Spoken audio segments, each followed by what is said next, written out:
ആര് പറഞ്ഞു? സൗദി അറേബ്യയിലുള്ള ഏതോ മൂലയിൽ കിടക്കുന്ന ആടിനെ വെക്കുന്ന ഏതോ ഒരു ചങ്ങായി ആൾക്കാർക്ക് വിശ്വാസം. കോഴിക്കോട് ഒരു സാധു പെണ്ണ് എന്നുള്ള കോലത്തിൽ ഒരു പെണ്ണ് വന്നു. ആ പെണ്ണും ജനങ്ങളെ കൂട്ടിയിട്ട് പറഞ്ഞു, ബാങ്ക് പലിശയല്ല, ഇതൊരു നിക്ഷേപം മാത്രമാണ്, ഇത് ഞങ്ങൾ ബിസിനസ്സിൽ ഇൻവെസ്റ്റ് ചെയ്യും, ആ ബിസിനസ്സിൽ നിന്ന് ലാഭം കിട്ടുമ്പോൾ നിങ്ങൾക്ക് തരും. പലരോടും ഞാൻ പറഞ്ഞു കൊടുക്കല്ലേ, ഒരു ഖുതുബ പോലും പറഞ്ഞു കൊടുക്കല്ലേ. കാരണം അത് എന്ത് ബിസിനസ്സാണ് നിങ്ങൾക്ക് അറിയൂല. അവർ ചെയ്യുന്നത് മൾട്ടി ലെവൽ ബിസിനസ് ആണെങ്കിൽ അവർ നിക്ഷേപിക്കുന്നത് ലോട്ടറിയിലായിരിക്കും, അവർ നിക്ഷേപിക്കുന്നത് സ്വർണ്ണക്കടത്തിലായിരിക്കും, അവർ നിക്ഷേപിക്കുന്നത് മറ്റേതെങ്കിലും ലഹരിയിലായിരിക്കും, കഞ്ചാവിലായിരിക്കും.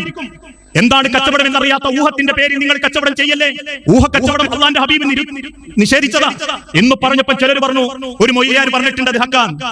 ആ പറഞ്ഞ മൗലവിന്റെ പേര് നോക്കിയപ്പോ കണ്ടത് സിറിയയിൽ കിടക്കുന്ന ഏതോ ഒരുത്തന്റെ പേര് കൊടുത്തിട്ട് പറഞ്ഞു, ഇന്ന ഷെയ്ഖ് പറഞ്ഞിട്ടുണ്ട്, അത് കുഴപ്പമില്ല.